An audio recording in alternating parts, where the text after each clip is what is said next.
When it comes to the voice you want telling your story, selling your product, or bringing your characters to life, you want the one and only Shauna Rose. She's an accomplished voiceover artist whose range and versatility have landed her projects across commercials, narration, and character work. As the host of the Texas Women in Music podcast, she brings warmth, curiosity, and an effortless ability to draw out the best in every guest. Shauna's not just a voice, she's a creative force with a knack for making people feel seen, heard, and inspired. I can't wait for you to meet the amazing Shauna Rose. Hello, Shauna. Welcome to the podcast. Oh, thank you, Sally. Thank you. This is very weird for me to be on this side of things. Ditto. We heard from our audience and they said they want to get to know us a little bit. So let's dive right in. Okay. When did you first realize your voice could be a career tool? I had a part-time job at a local radio station. I was basically a board operator that got to do a couple of commercials and announce the weather. And that's whenever I thought, this would be fun. I love that. Well, what was your first professional voiceover job and how did you land it? A gentleman from Germany found me on LinkedIn, and I got to voice some medical e-learning for their cancer research. Oh, very cool. Yeah. That is It was, awesome. Did you yeah, enjoy doing that? I really did because it was so technical and who hasn't been hit with a family member whose family member hasn't been hit with cancer. So it Mhm. just kind of hits close to home and it's just like, yes, this is something that I can do to help promote this technology that's still only in Germany. But it's just like there's hope and I'd love to pro project that for people and And just educate. and just to clarify, you recorded it in English? Yes. They needed an English speaking person. Oh my goodness, that is so cool. Yeah. What, do you remember the first time you heard yourself on a finished project? Yes, it was interesting because I don't know what it is that you hear Right. yourself differently than other people do. So you just have to Yeah. trust that the compliments you're getting are genuine and they're real. What's the strangest or funniest script you've ever had to record? I haven't had one yet. I Yeah. haven't had anything strange or funny yet. Whenever I've practiced character work with a coach, I mean, there's funny scripts that go along with that. But as far as for a job, nothing yet. So. How do you warm up your voice before a big recording session? Oh, there's many ways. I have a relative who would laugh at me because I'm about to say there's an app for that because I always have an app for everything. And one of them is to warm up. It's by Elaine Craig and it's a free app she goes through all these exercises and then I found this lady on YouTube who does some exercises as well. It sounds like a cow's making a noise. But it's just it's really helpful and the more you talk before you do anything helps warm you up and I try not to talk too much outside of the house but or outside of the booth I should say. Yes, tell us about the booth. Oh, the booth is a whisper room made in the USA. It's fantastic. They have amazing customer service. It is a double wall. We had to build it twice. My husband was so wonderful whenever he helped me do this because I couldn't have done it on my own. But yes, Whisper Room, 100%. That's so cool. Is there a particular character or style of read that you absolutely love to do? Anything sassy. Sassy Valley Girl. I mean, it's just so fun. Whenever I was a kid, I was a class clown, and it was just whatever I could do to get a laugh. and Valley Girl always hit the mark. This is exactly why we get along. And what people may not know is that we are both Cancer signs, which I just recently found out. Little Miss, we both have had birthdays recently. But this is Yes. why we get along because we're both Cancers. Yes. What's your process for making a script sound authentic and engaging? Trying to apply it to something that you've already experienced in real life. Sometimes it can be a hard stretch, but if you can put a person in front of you in your imagination and pretend that you're genuinely telling them about this product or telling them about whatever, it just helps the authenticity come through. And people can feel that. So That's so true. How do you handle projects that require multiple takes or long recording days or long editing days in our situation? pacing, pacing. Well, and just stay hydrated, get sleep, eat right, and yeah, but pace yourself. Yeah. Which project are you most proud of in your voiceover career so far? Definitely the ICPO Foundation for Cancer Research in Germany. It was absolutely the one of the best jobs I've had, and I've had it 2 years in a row. Oh, It's just it means so much to me. mhm. I love that so much. And I love that they keep asking you back to do it year after year. I think that is so cool. How long Yeah. does it take you to do that? A couple of days, I would say, because sometimes there's edits that come back and say, we thought about this in English and we didn't really know it would sound like that. So, and then I'll offer my perspective too. And Hmm. sometimes they like it, sometimes they don't. And it's such a great collaboration that it's very comfortable. Hmm. So there's not a lot of pressure and you can just relax and get the job done. And I assume that you're working for Germany natives. So is there any kind of a cultural difference there?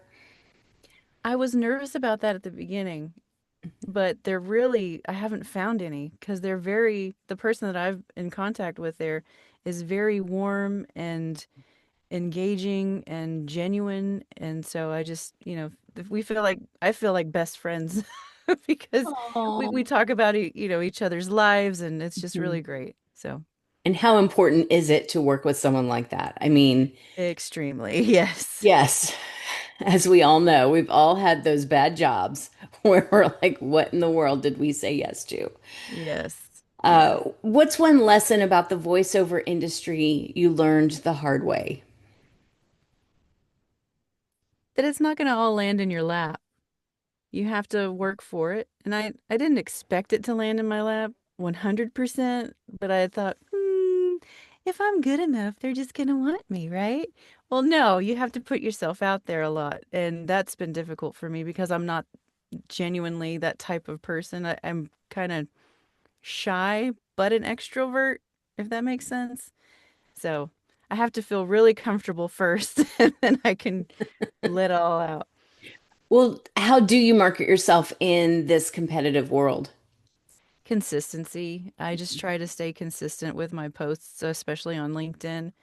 I'll I love that little schedule feature. Oh, I can schedule this for a week later. And I'm like, oh, I better start stacking them up in my little funnel, my posting funnel, because I'm running out. Have you ever had to improvise or change a line on the fly? Yes. Because sometimes there's typos in a script. So you just take your best shot. I was just thinking about the many scripted intros that we have here at Texas Women in Music Podcast, and you are so good and gracious about when we've ever had to change things on the fly. So thank you for that. Absolutely. The people want to know how you first got involved with Texas Women in Music Podcast. Wow, that's a quite a long story. Um, well, I met you, Sally, and we just hit it off. We Mhm. we just I think even though we've never met in person, I think we can genuinely feel each other's vibe and authenticity within ourselves, and we just connected as people sometimes do. And we just knew you knew that I was a dedicated person to the mission of Texas Women in Music, and that we just jive. Yeah. Just to put it simply, we just jive, girl. What advice would you give to especially other women who are contemplating working together? What are some of the things that you feel like we did well in order to create a good foundation? I think getting to know someone first, Mhm. like we did, was very helpful. Um, Communication, just Mhm. staying in communication and just knowing that we have each other's best interests at heart. No one's trying to do anything weird. It's just be cool and don't let the little devil try to get, oh, well, she may be different. Just be cool. Yeah. It's Yeah. it all works out. And I think that we accomplish that, especially in a world where there is so much toxicity right now and so much drama. And just knowing that, okay, but Sally and Sean are, we've got this. We're gonna be Yeah. fine. Yeah, we're pulling the same wagon, Yeah, we have the same exactly. goal. We're not in it for selfish means. We're in it to help people, and Yes, that's what's in our hearts. absolutely. Absolutely. Well, what do you love most about being the host of Texas Women in Music podcast? Oh man, where do I start? Oh, it's just so cool to visit with artists that are on every level because I'm not a musician, but I come from a family of semi-musicians, so learning about the industry and learning what makes people tick and what drove them to this and just their stories. Their stories is so fast. Their stories are so fascinating. Well, that leads me to the next question. What's been your favorite interview so far? Oh, Nikki Yeah. Heath, Jason, Nikki Heath, because Yeah. they're so fun. They were so fun, and it just felt like I was sitting around with some girlfriends, and we were just cutting up. It was so funny and just relaxing and fun. We did cut up during that episode, and I think that that was our second or third project together, all of us. And to go back and hear that recording and to hear you crack up and Nikki crack up and Jace chimed in too. And I was off camera and off audio, but I was laughing so hard. There was one point where I was like, I don't want to edit this out because it made us all look like we were having fun and Yeah. like we were having like girls' night out. It Yes. was so great. It was so Yeah. great. How do you prepare for podcast interviews differently than you would your voiceover sessions? Voiceover sessions, I will typically have a little more prep time. And with these, sometimes it's a little bit more on the fly, which is great because it's like I don't have to try to, I don't know, jive up the sentence or the question. It's just like, boom, here it is. What do you think? It just comes from a place of just genuine curiosity. And you do that so well. Some of the questions we have listed ahead of time, and then other questions you just ask because it needs to be asked. And in that moment, you know that the audience would want to know that. And I love that you can just vamp when you need to. And most of our guests know that that's a possibility. And it's just such a natural way that you do that. I appreciate that about you. Well, thank you. Thank you. Is there a dream voiceover project or a brand you'd love to work with? Oh yes. Oh yes. I would it gets before I get too much older, I would love to be a cartoon character. I would love it. I know it sounds crazy, but it's so engaging and fun and wild and energetic. And I grew up watching Sesame Street with all the puppets, and I was like, "Oh, that'd be cool to be a puppet." you know? But you don't see too much of that anymore, so it's all kind of cartoon. But yeah, a cartoon character would be killer. You would be so good at that too. What's the biggest misconception people have about voiceover work? That it's just easy and there's no competition and, oh, sure, I'll just wake up one day and just be a voiceover. Why not?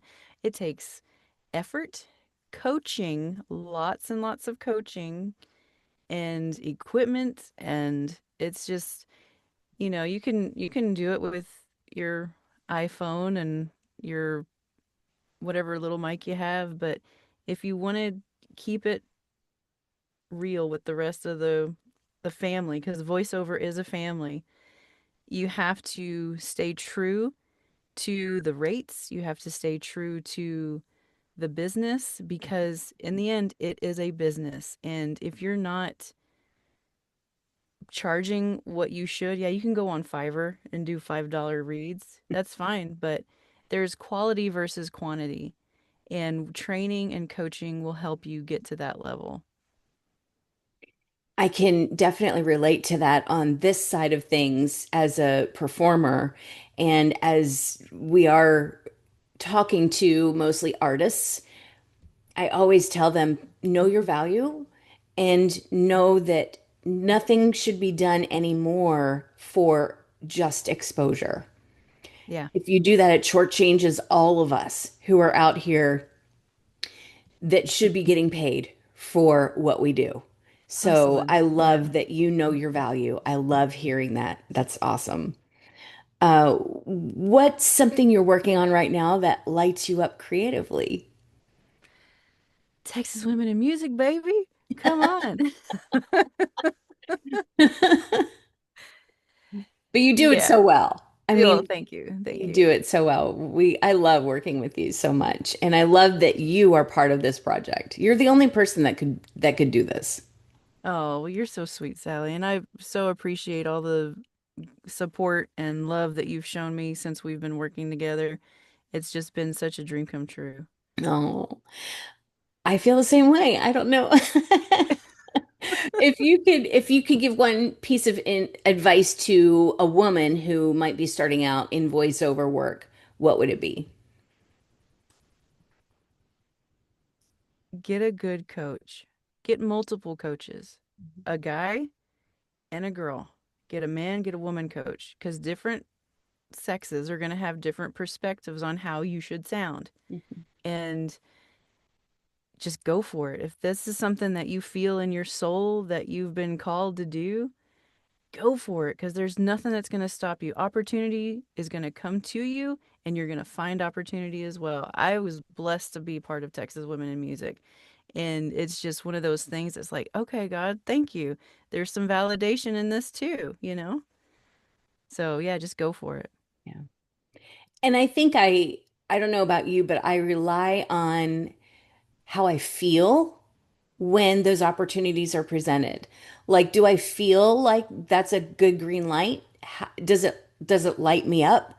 Hmm. Because if it does, that's one thing that I definitely that's a huge green light for me. Does it light me up? Does it sound fun? If it sounds fun and it sounds like something that I get excited about, that's probably something I should be doing. Right. And if it doesn't go against your core values, Yeah. that's really important too, because I'm not going to sell myself out and voice something that I don't believe in myself. Yeah. I love that so much. Well, thank you for being being okay about answering all our questions today. I know our audience was looking for some behind the scenes from you and it has been a pleasure talking to you today. Well, thank you, Miss Sally. It's been a pleasure answering these questions. It is quite different on this end of it, but yes. Yeah, the pressure is on, right? I'm just now Yeah. realizing I'm like, well, I You're told next, Lana girl. we were doing this, and now she's about to interview me. And I was not, and our audience needs to know we did not prepare this more than about 25 minutes ago. We knew that we needed to do something behind the scenes, but there was no more than maybe 25 minutes of prep for this. And that means you get us in all our realness today. Raw. Yeah.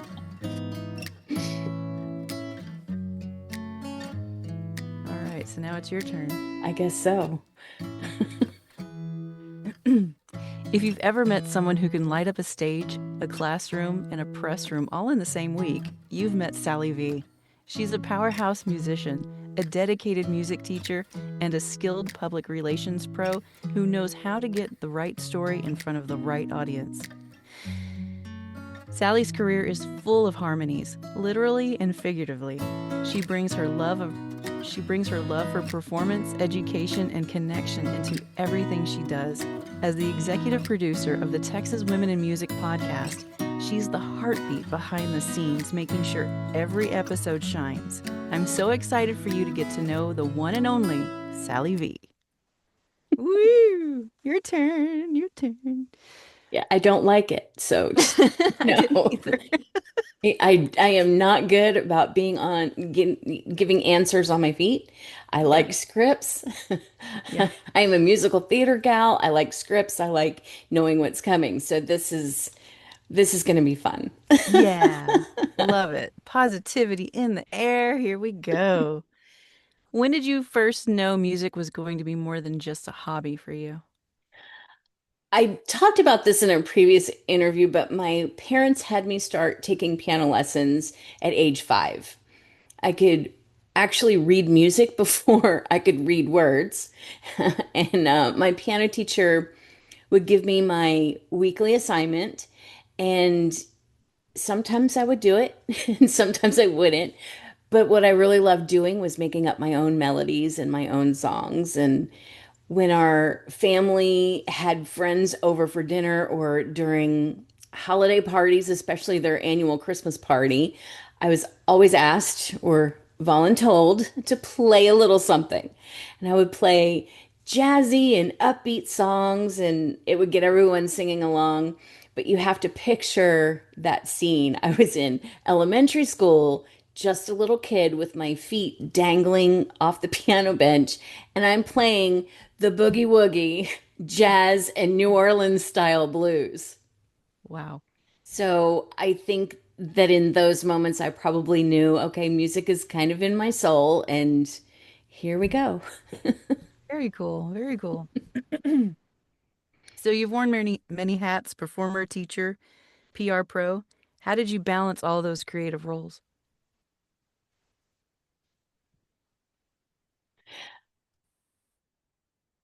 The answer is I don't balance those hats very well. I think through each season, one of those hats gets worn more often than the others, depending on the season.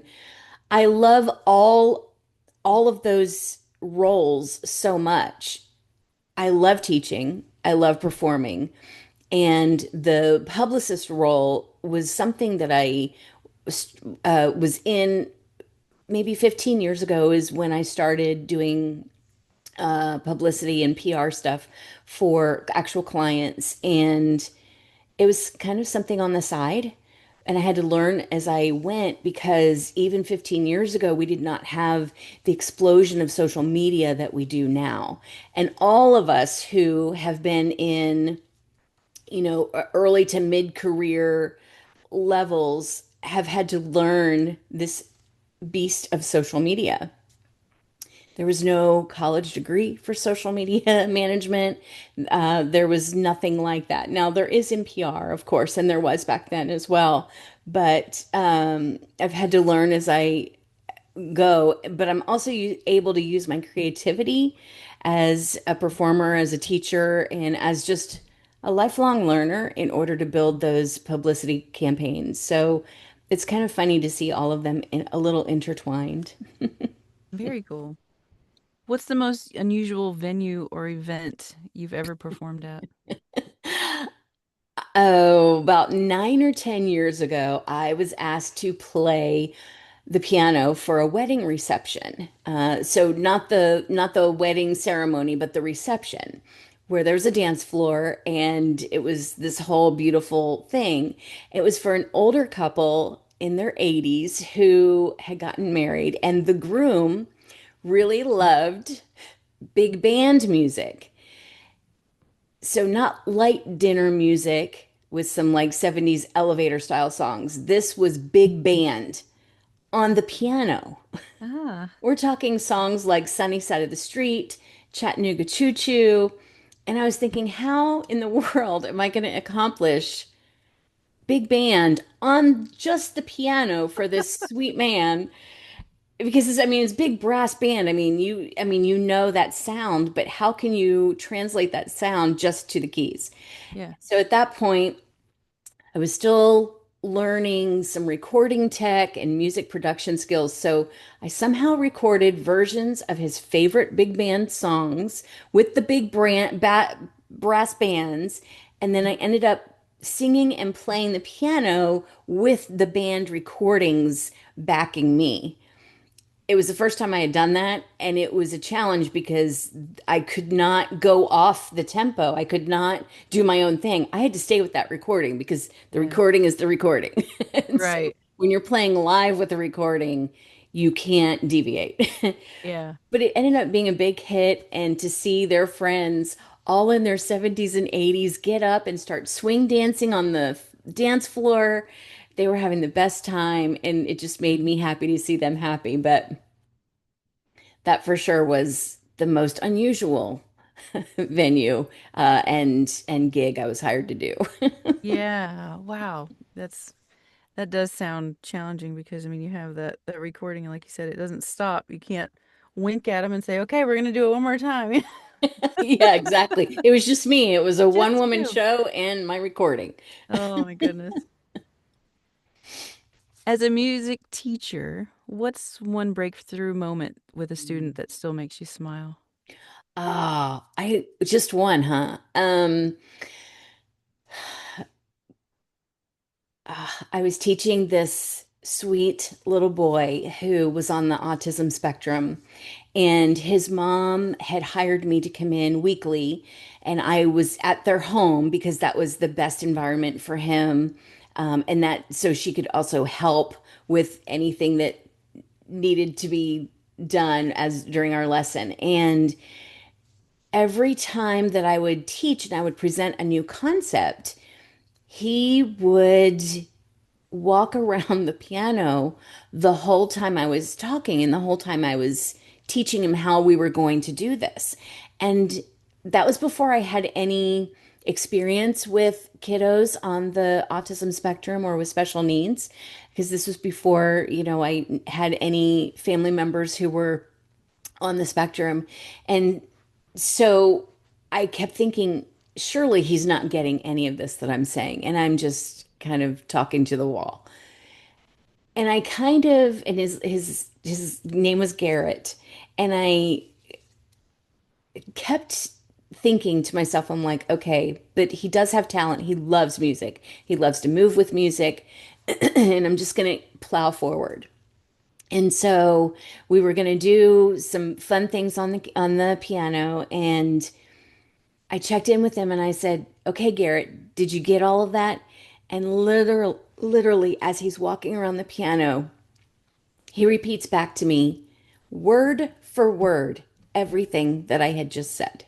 Wow. Because I kept thinking, he's not getting this. There's no way. There's no way. I'm going to do my best, and I'm going to just kind of, keep joy in all I do, but there's no way that he's getting this.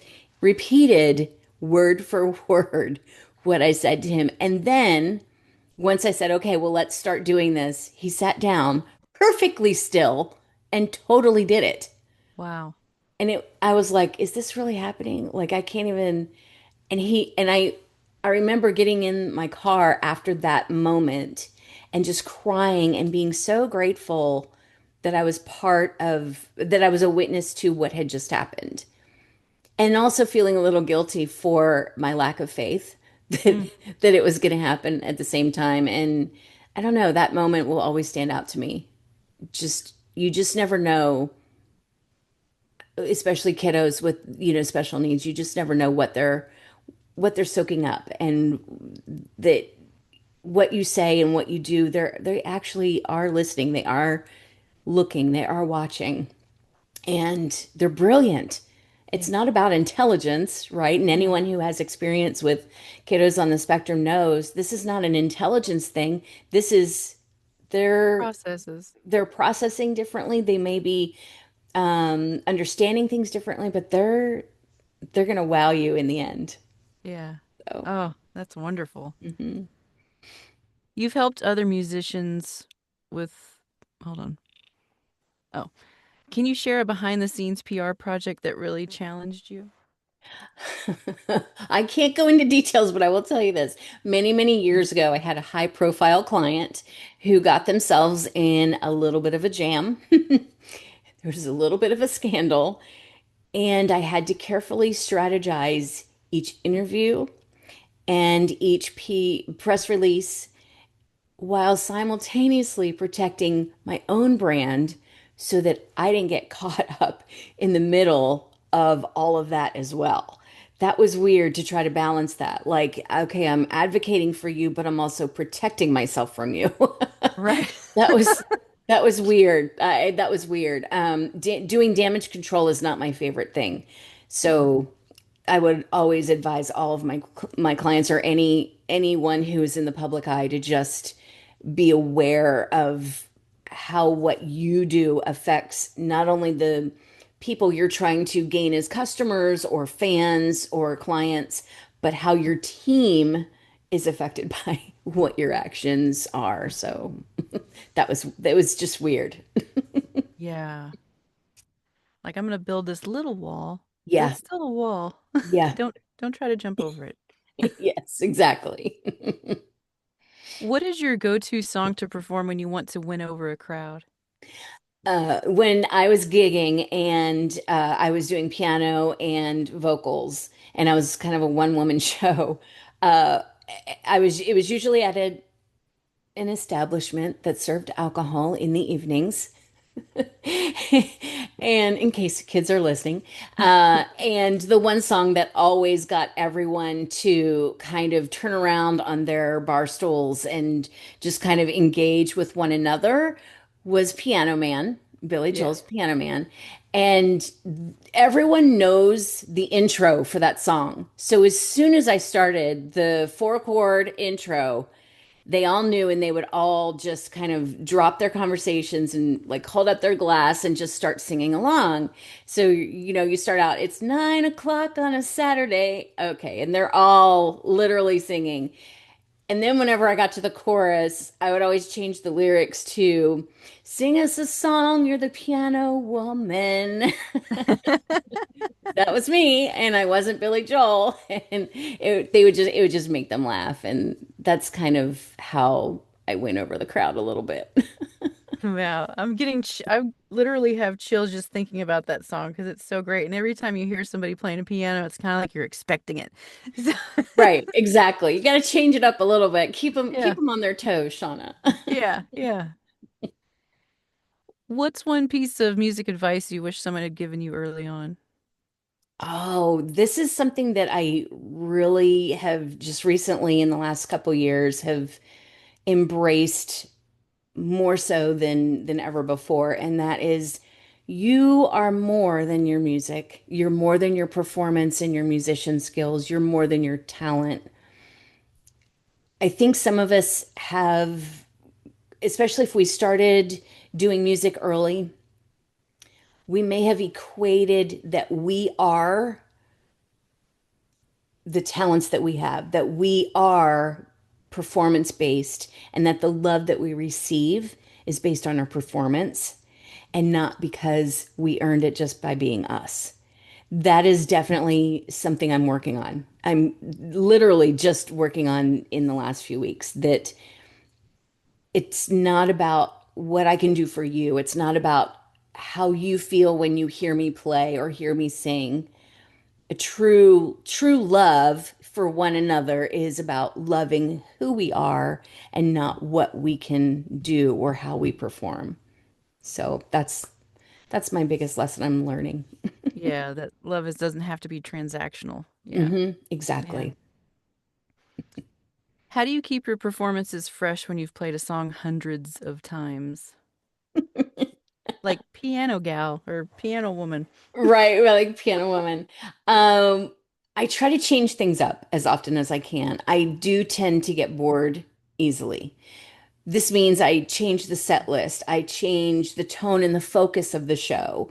I try to find new ways to challenge myself, even if it seems hard. I try to do the challenging songs, and then I try to polish those new songs and rehearse those as often as I can to get them ready for gigs and to also keep them fresh in my mind and in my repertoire so I can pull from that anytime.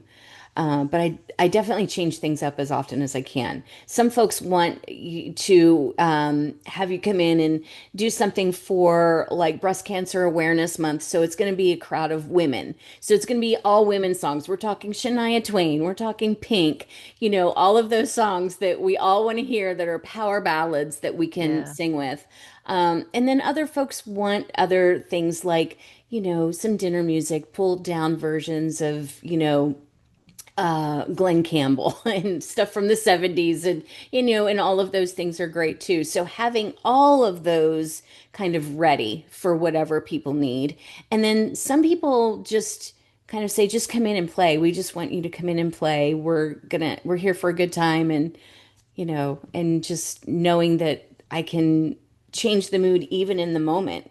Like the evening might start out slow and sultry, and then it might get a little bit more power ballady, if that's a word, and then you pull it back down near the end of the evening, so you kind of, it also encourages folks to clear the bar when the bar is trying to close. There you go. Technique, technique. Yes. Do you find that it's better to know your crowd beforehand so you can set up a set list, or do you like playing on the fly like that? It's really weird because it's not based necessarily on the crowd because you never know who's going to come in, especially if it's to an establishment. But if you know the venue and you know the venue owners and you know the bartender for sure, because Hmm. they kind of help set the mood. Like if they're known to be gruff and grumpy, that crowd might be gruff and grumpy. And so you're going to have to Oh, go a little softer, or you're going to have to just kind of, do what you need to do to just kind of stay in your lane and do your thing. Reading the room has been one of the biggest talents I've acquired over the many, many years. And just to know, okay, what will this crowd gravitate to as far as music genres and what do they want out of the evening? Are they there just to be with friends? Is this a summer Friday or Saturday night? Is it, are you close to the holidays? Are people busy with their shopping lists and they're just here just to do a family thing? So some of the things I've played, some of the venues I've played have been restaurants, which is very different than a bar. The yeah. restaurant crowd is very much like we need you to be in the background and we need you to do backgroundy things. So that's going to be a little softer. And Hmm. then the bar crowd, that's really a free for all. Like it just depends on the night and it depends on who's there. And then sometimes I bring folks, in my own crew that can help with that mood as well. And they can, kind of just be like clap, lead in the applause and, when there's applause to be done and all of that. So, Yeah. What if you could pick like a favorite venue or a favorite genre of music to play, which would it be? What would it be?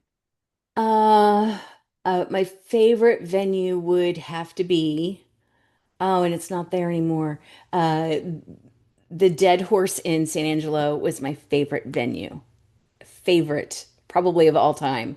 And I can't Wow. believe that I said that because it's not something like hey, if you had asked me that 5 years ago, I would have said, "Oh, I don't even know what the dead horse is. What is that?" But it's no longer there. It did not survive the aftermath of the economy after the pandemic, but it was such a cool place. It had a raised stage, and it felt like a performance venue where you go and people would kind of get their drinks and they would sit, but they would sit facing the stage.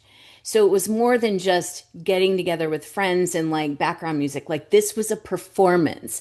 And I loved that. I loved that so much because it felt like, okay, we're going to do it. And then, that was my favorite. But anything like that, recently, I we found a venue in Denton, Texas, that has a raised stage. And what I really like about that venue is they are specifically do not serve alcohol. And they have a little coffee shop off to the side. And it's a huge venue that seats like 150 people. And we had over this past weekend, we actually had an event there and had a raised stage, the whole sound system, band things that, like drum kits that they can pull up on the stage for folks coming in. It was really cool. It was really cool. And I'm gonna probably look into maybe doing a show there, like an actual show, and Yeah. not just like let me go play while people drink or eat. This is a show kind of venue. So I love Yeah. that. Any kind of community theater, obviously, I'm gonna gravitate towards just Yeah. because I have that in my wheelhouse. But yeah, anything that has that raised stage, so it's a focus. I know a lot of our audience is a lot of our artists who we've interviewed so far this year. Some of them have said there is a difference between having the audience focused on you versus having an audience that's just there and you're the background. Yeah. I remember Holly Tucker saying that, and I could totally sympathize with her because you're like, okay, now I have to pivot and now I have to prepare for that. And how do we make this all work? So Yeah. it's all about reading that room again and, um, finding the venue owners that know what this business is about, not just hiring a hired gun, but know what this business is about. And then again, having a bartender or, a some sort of crew member that's on site. Yeah. That that helps that helps to make those venues make my favorite list. Nice. You've helped other musicians with publicity. What's your number one tip for artists promoting themselves? Hmm, this is a great question. As an artist, I think you have to remember that you are a member of your own PR team. We can't promote the thing if we don't know about the thing, right? And so, as a publicist and working with artists as well, I always say take some time to do the groundwork first. Think through all of the things that you're including in your electronic press kit, your EPK. Make sure that the links work. Make sure that you view your website and you view or have someone else view your website as if it's the first time that they are visiting you. What are their reactions? What is their emotion behind?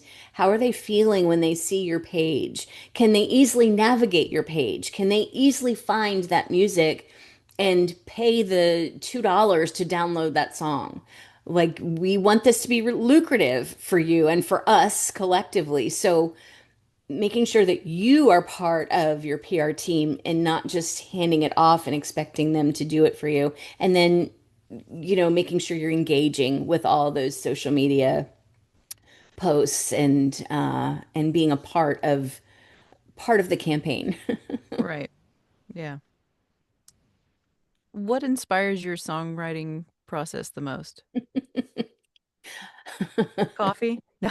Right. Coffee. At this point, yes. I will say I'm going to go with the funny answer. Heartbreak. Oh, Which is a double-edged sword because in the aftermath of a breakup, it's easy to stay angry and resentful, but sometimes you can make money off the song that tells the story of your broken heart.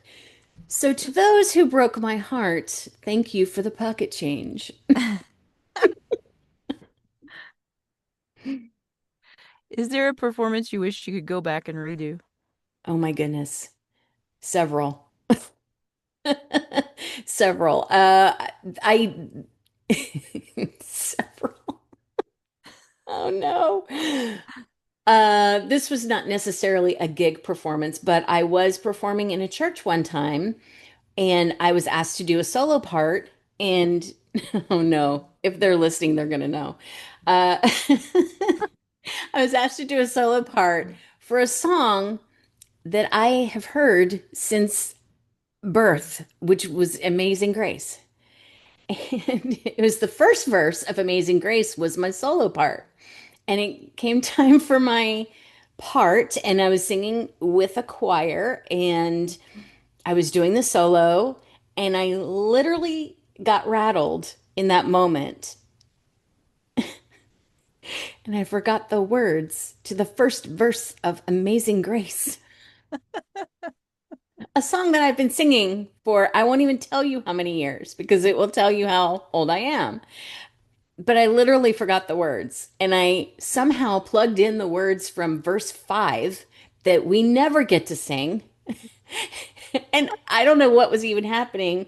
And I will say that the choir director at the moment kind of gave me a look like, what is happening right now? And I was just like, we're just going to go with it. Just go with it. And I don't even know why that happened. I felt like I was focused, but for whatever reason, lost the words. Oh. It was embarrassing. I wish I could go back and do that one again.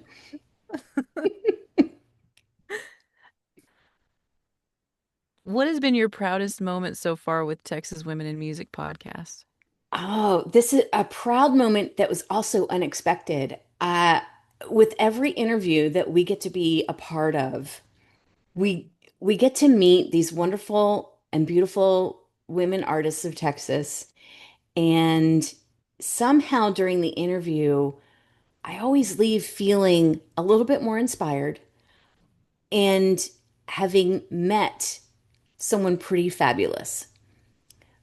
And I don't know how that happens because for me, doing behind the scenes, I have already met them for interview prep and have talked with them, up and before our recording session for the episode. But there's something that happens when we say, okay, we're recording and we're doing this episode. There's something that happens that I don't know if it's a topic we delve into unexpectedly or whether they reveal a really vulnerable piece of them. But I always leave feeling, wow, did that just happen? And look what we got to be a part of. Like I don't know if our audience gets that. And I wish they could be in the room with us in that moment, but hopefully in the recordings in the episodes that we release, I hope they can feel that those moments are so special and even in the quietness of some of those moments. I mean, we didn't there was one I think it was actually with Nikki Heath, where we did not intend for her to talk about mental health during her episode. And then all of a sudden, somehow we morphed into talking about how the importance of mental health and how music can actually lead us to helping other people. And uh, I, I just felt very privileged to be in that room in that moment. So that's Yeah. one of my proudest moments and unexpected. Yeah. Yeah. How do you think the Twin podcast helps amplify women's voices in the industry? Oh, my dream is that it will be another way of helping women artists who either or who have ties to Texas somehow, whether they were born here, whether they now live here, whether they used to live here, or whether they tour through here. My dream is that it will be an added component to helping them promote what it is they do. We have incredibly talented women here in Texas, and I cannot wait for venues to start booking them at the same rate as everyone else. And I say that with love because we have some really talented women who are not just doing the music stuff, they're also doing their normal lives, just like all of us are. Some of them are moms, some of them are, career women, and they are doing this music thing not as their primary focus for income. They're doing this in hopes that it will turn into something lucrative. But I can't wait for balance to be restored. That sounds very Marvel movie-esque, but for balance to be restored in that, because, we love all artists, but I love that we get to promote the women artists because I mean, it's just been a privilege to be able to see them and to hear their beautiful voices and their beautiful talents. And then we get to be a part of cheering them on. What's the one thing about the music industry that people get wrong? Mm. I think some people think we're doing this for fame and fortune. And I know for me, that is not my aspiration. Some artists are doing that for that, and some artists do find that, and good for them. I want all their dreams to come true. But many of us are not necessarily looking for fame and fortune. We're looking to be seen. We're looking for our work to be appreciated and our work to be showcased in a way that is respectful, in a way that says, "Oh, I heard your story through that song. I can resonate with that story, and your story helped me get through, a hard time." I feel like if we stay true to ourselves and to our craft, and we create just for the sake of creating, that we get to be the ones that are the most fulfilled. And that's how I know that we've made it, so to speak. Um, but that's definitely something that some people get wrong. I think they think, oh, she's up there because she thinks she's all that, or she's looking to be famous, or live in a mansion somewhere. I mean, all that might be good, but that's not for me and for many of the artists, even the artists that have interviewed with us. I don't think that that's their first aspiration. I don't think that's their first goal, especially if they're true creatives. Because you can still sing a couple cover songs here and there and still be a creative, because it takes a creative mind to get that done, to Right. to even cover a song. So yeah. How has teaching music influenced how you perform on stage? Ooh, that's a good one. Okay, I taught piano and voice for a long time, and simultaneously I was performing and doing gigs and stuff, and that was a hard life to balance all of that at the same time. But I loved that I was able to. I taught ages 7 to 107. And yes, uh-huh.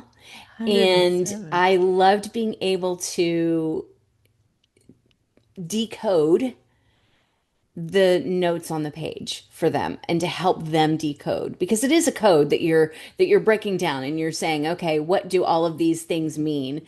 I've been I was teaching men and women who were in their 60s and 70s and said, I really wish that I could learn how to play. And there I was during our first lesson together, and they were saying, I really wish I knew how to play. And I said, it is not too late, and you are not too old to learn. You can do this. And within several weeks, and it would be a different way that I would approach that, obviously, almost in a, I hope time doesn't run out, but but I would approach that differently, because they want to know and have that confidence that they can do it. And so I break it down in a very easy way for them to comprehend. And they're like, "Oh my goodness, I didn't know it was this easy." And I'm like, "But you're also doing the work. It's not just that it's easy, or that our approach is a little bit different than maybe you thought it might be, but you're also doing it." And Yeah. so that influences my performance on stage, because I try to always be encouraging, and I try to always make sure that they know that while, yes, it does take hours, years, decades of rehearsal to get where we're at, that they can also do it. And Yeah. same thing with, if I'm performing on the stage, I try to be encouraging. I try to make sure that I'm telling stories with my songs, that they know, okay, we're here for a good time. We're here, I hope that you see that I'm here for you first. I want you to have a good night, or a good wedding reception, or however that unfolds. But yeah, so I try to always be encouraging no matter what age group I'm with. Very cool. What's a project you're working on right now that excites you the most? Well, it's Texas Women in Music podcast, of course. Of course. Of course. This does feed my soul, I will say. Yeah. This it was unexpected. I was brought on board many years ago during the pandemic when I was interviewed as an artist by the folks who were running Texas Women in Music at the time. And I loved their mission. I loved their vision. And I have always been a huge fan of the things that they were doing and different things that different campaigns that they wanted to have happen. And then when they were thinking about a change, I said, okay, what is your plan? And then it all kind of unfolded to where I was now able to create the vision for Texas Women in Music. And this first year after having relaunched, for sure, Shauna, I could not have done this without you. And had you not come on board, I don't think that I would have done this. Really, I don't think that I would have done this. It would have stayed and remained stagnant, and it would have just kind of stayed there in the background. And I am just so grateful that you said yes. Oh, thank you so much. And thank you for the opportunity because it's just been so fun. And just like you said, I mean, it feeds my soul too, because we're not only helping promote people, we're helping people. And I Yes. love it that we're helping women in music. And I love that it's women. I mean, I always tell the artists that are meeting with me for their interview prep, I always say, let me tell you what we're all about.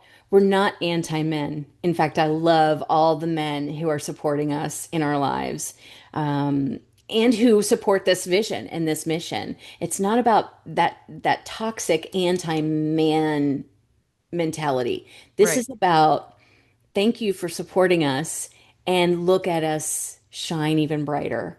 And that has always been my vision. And I love that we get to be in a room with women and we're not doing the high school thing. We're not being toxic with one another. We're all literally there to help each other shine. And I have really enjoyed that. That has provided a lot of healing for me in my personal life Yeah. because we're not competing with each other. We're just Yeah. doing it. We're just getting it done. And I hope people can see that. I hope people hear that in our podcast interviews, but I also hope they hear that with us as well. Because this is not, yeah, we are not competing. I mean, I hate that that was even a thing in many of our careers before doing this Yeah. because it didn't have to be. Right. But we're all in the same boat. We're all doing our thing, and I have just loved it. So, Yes. So speaking of which, what's your ultimate dream for TWIM over the next 5 years? my ultimate dream. Oh my goodness. I don't know. There are so many things, Shauna, that you and I have talked about doing with this that there's so many ways that we could carry out the mission. But I think the biggest thing is to continue doing what we're doing and with no expectations other than to make sure that we have a commitment to excellence, which I know you and I both have, and just meeting artists and cheering them on and supporting them. I think essentially I would love to see a panel of all of us who've been interviewed together in the same physical room, not just a Zoom room, Yes. but whether we meet in some central location, where we can all get to, and to just have some sort of a panel discussion about our experiences, have some laughs with some wine. I mean, whatever, however that unfolds. But That would be my dream is to obviously to bring people together, bring women together who are all in the same boat, who can compare notes, Yeah. who watch out for each other. And Yeah. so if we can build a platform where that can happen, that would be my dream. Very cool. Well, I'm looking forward to definitely doing that with you, Sally. Yay. If you weren't in music or PR, what other career would you see yourself thriving in? Oh my goodness. Oh, Shauna, this is such a what other career? Um, there was a time I would have loved to have oh, I don't know. I don't know how to answer this. If I wasn't in music or PR, what career? I don't know that I I don't have anything else that I need to go and do. I've done it. I'm doing it. I'm doing what I love. So I don't know how to answer that question. Yeah, well, there you go. If there was no music or PR, you just wouldn't exist. Well, I guess so. Maybe travel. I mean, I don't know. Maybe travel. Maybe be a travel, do a travel show, like host a travel show. I Oh, thought that'd be yes. fun. That Yeah. would be fun. But Yeah. like, here's the thing. Thank you, Texas, my love. Um, I hate a high expressway interchanges that are high up in the sky.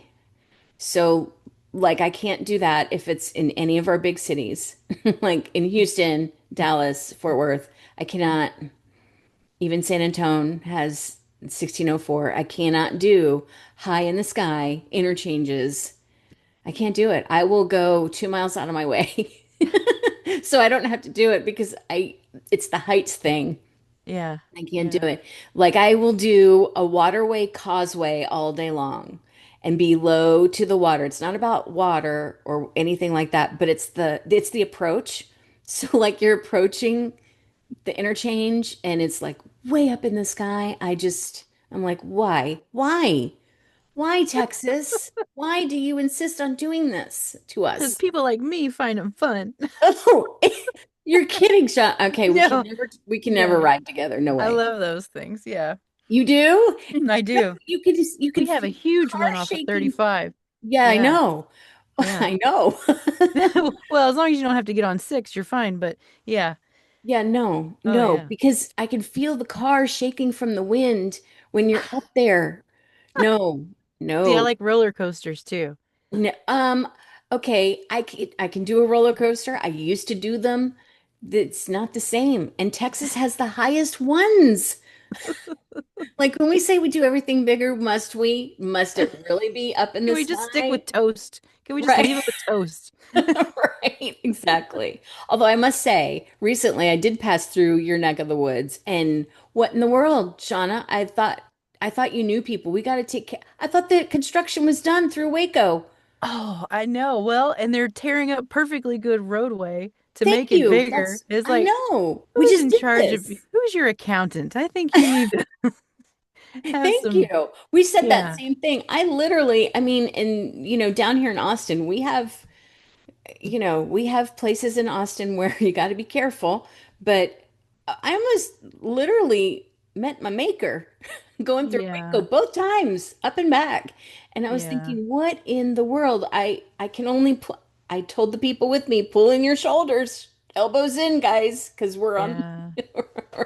Yeah, for the next what? How many years they say it's going to take? What, 5 maybe? And then they're Is just that going to what it's? restart But something else. I don't know. I was gonna say we just did all that I construction. know. It's so frustrating. So we have to take the loop everywhere. Hmm.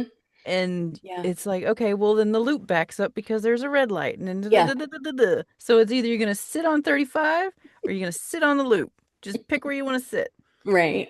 it's frustrating. So I don't know about travel other than if someone else were doing the driving or if I fly, that would be fun. Hmm. That would be good. I don't want to be the one doing the driving. I'm so tired. I'm so tired of driving. No more. Oh. So, anyway, Well, thank you so much for letting me pry you with questions. we I love. we both grilled each other pretty good. Yeah, yeah, this was fun. This was fun.